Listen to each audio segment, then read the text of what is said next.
Gleylancer is a shooter that was originally released back in 1992 for the Sega Mega Drive, in Japan only. It's quite an expensive game if you want to buy it for the Mega Drive, with used copies going for well over $200, and even the Columbus Circle reissue that came out a couple years ago in Japan, fetching close to that $200 price point on the secondary market. This is a highly sought after game. Now, it was released on the Wii Virtual Console many years ago, but it did not have an English translation. It was just the original Japanese version. So this game, it's a shooter with a story. There's a long cutscene in the beginning of the game that introduces the characters and the plot, and then there's smaller cutscenes to progress the story that are shown every few stages. Now, the anime style with these cutscenes and story elements, it gives the game a lot of character that's typically missing from shooters of its time. And now, Gleylancer is coming to the Nintendo Switch with an official English translation and some new features and improvements. And that's what we're going to be looking at today. So in this game, you play as Lucia, who's a 16-year-old fighter pilot who finds out during a war that her father was captured. So she goes out, hijacks a prototype fighter, the Gleylancer, and she goes on a search for her dad, killing aliens and everything else in between. Standard sci-fi 90s anime stuff, but it's cool that there's a story here to follow. I mean, your mission is clear and more concise than just, hey, we have to defeat all the aliens, and I likes it. Now, I love when retro games get re-releases, but a lot of times titles will either be overpriced for what they are, or they don't really offer much in a way that's new or really makes you or entices you to want to play the new version. And I'm happy to say that Gleylancer does it right in both regards. It's priced at $6, which is very reasonable. And it's not just a simple ROM dump thrown into an emulator and put up on a new console. They did quite a bit to make this the ultimate version, if you will, of the game. We'll talk about more what makes this special in a moment. I mean, there's more to it than just the English translation. So I want to talk about the different elements of the game, the graphics, the control, the challenge, the sound, all those different things. And to start, let's talk about the graphics. So I think this game, it looks great and it holds up to today, in my opinion. There's parallax scrolling elements in the game, and I think they look cool. And all the enemies are fairly varied, including the bosses. Everything looks really nice. The stages are varied and mostly have different looks and styles to them, making each stage fresh, as they will have a lot of different things occurring in them. Different obstacles like mazes, falling ships, and just different elements of terrain that are moving around. There's a lot going on in these stages. It's not just wide open outer space type of thing here. And the graphics just really shine with what they're trying to convey with the different environments. Now, there's also a bunch of different weapons to find and choose from throughout the game. Some weapons do make things quite a bit easier than others. You can also have up to 2 gunner attachments that help you with more bullets being fired towards your enemies. The nice thing with the gunners is you can choose how they behave, as there are a few different options for movement with them. I typically choose the search option, as it makes them sort of home in on incoming enemies, and it makes it nice to where you see, okay, crap, there's enemies coming from behind because my gunners shifted to shooting behind me type of thing, and you can readjust, because this is not like your straightforward shooter where enemies are just coming from the right side of the screen and you're just going from the left to the right. No, there's enemies coming at you from every angle of the screen. But with these gunners, you'll still need to make adjustments on the aim if you use the homing the search option, as they don't really target everything precisely. And this is by design. They didn't want to make it too easy. It fully explains that in the game. Part of the story is like, hey, this is a beta design type of thing. But even still, it does make things quite a bit easier using that option.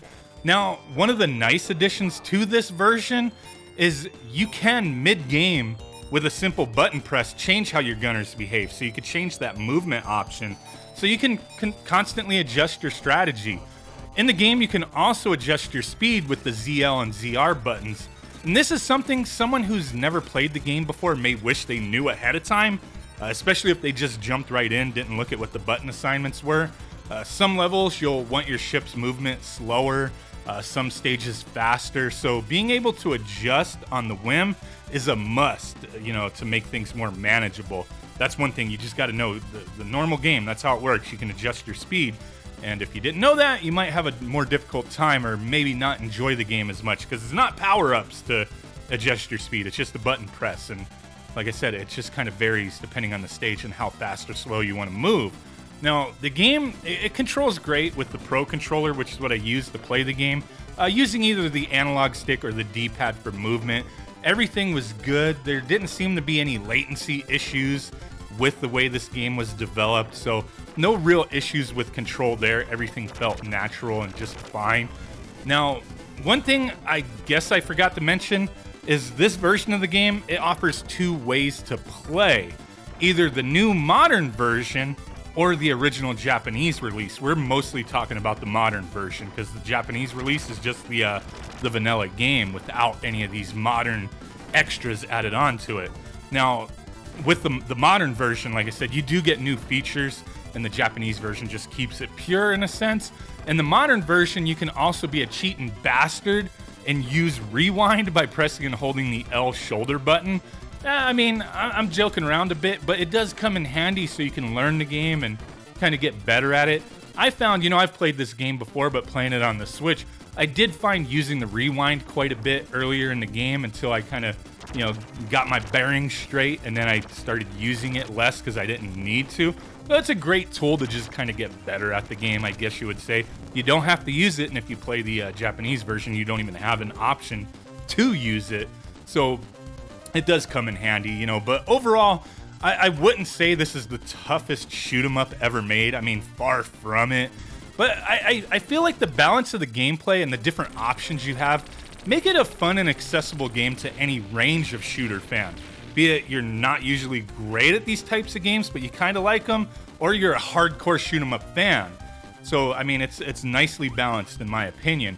One of the biggest challenges, though, that you'll face, I think, no matter what kind of player you are, is getting hit by bullets that are either blended into the background a bit or were hidden by your bullets. There's just so much going on, and you know, sometimes you may get caught by surprise by that, or just maybe if you're a newer player to this, you'll get caught by surprise by an object moving around in the stage in a way that you didn't expect, like the mazes, or possibly by how a boss changes its attack. Some things do kind of throw you for a loop at, you know, for a moment anyway.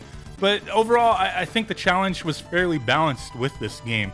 If you want it to be more difficult, you can play on a harder mode, or just put self-imposed limits on certain things, like don't use certain weapons or gunner movements, or, you know, just use certain speeds to make a challenge for yourself, or just refuse to use rewind. Like, there are ways to make it more of a challenge for yourself if you so choose. So that is a good thing in my opinion. Now, as far as the music goes, in this game, in my opinion, it was great. I mean, there's a nice variety of tracks. Everything's booming. The music is very lively, and it's probably some of the best music I've ever heard from a Sega Genesis game. I think the soundtrack is just amazeballs to me. I mean, you just got to hear it. It is great. Now, I have talked a bit about some of the new features in this game, but also the game options for visuals is among the most comprehensive I have ever seen for a release like this, at least when it comes to shaders anyway. So you could play the game in 4:3, pixel perfect, or stretch the hell out aspect ratios. And you have a few bezel options as well, nothing amazing here, but the scanline option, this is where the visual features stand out, and I think plenty of people will appreciate it. So you could set CRT shaders to on, and once you do that, you are greeted to a bunch of different parameters that you can set, more than I typically have seen in any game release like this.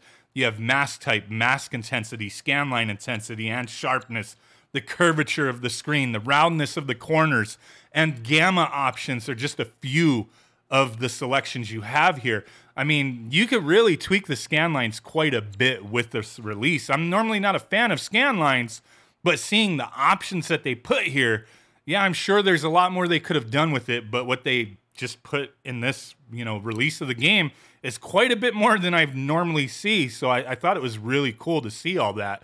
You know, Overall, I think this is a fantastic re-release with enough added to it that the $6 price point seems way more than fair in my opinion. Now, the game can be complete on normal difficulty if you cheat or are just really good in about, 45 minutes or less. I mean, that's kind of an estimate. I don't remember how long it took me, but that's about how much footage I recorded beating the game. So the game has 11 stages, and the stages, they do last between a couple to a few minutes each, but it's a really cool game, has a lot of character, music is awesome, and I highly recommend checking out this release. I mean, it's only $6, why the hell not? It's available October 15th on the Switch eShop, and should also be available on PlayStation and Xbox. I haven't heard of any physical release of this, and with it being a $6 digital title, I mean, could there possibly be a physical version? Because, a physical version comes out, it's not going to be $6, but I mean, if they did release a physical version, even if it was just the standard release, I would be willing to pay $30. I mean, and some of you may be like, that's crazy, dude. It's only a $6 game. But, a lot of us do like physical releases, and so far, I haven't heard anything with this. It would be nice, but there you go, $6 digitally. If you're down in it, take a look. Appreciate every single one of you guys hanging out with me today. And with that said, I will catch y'all next time. Bye.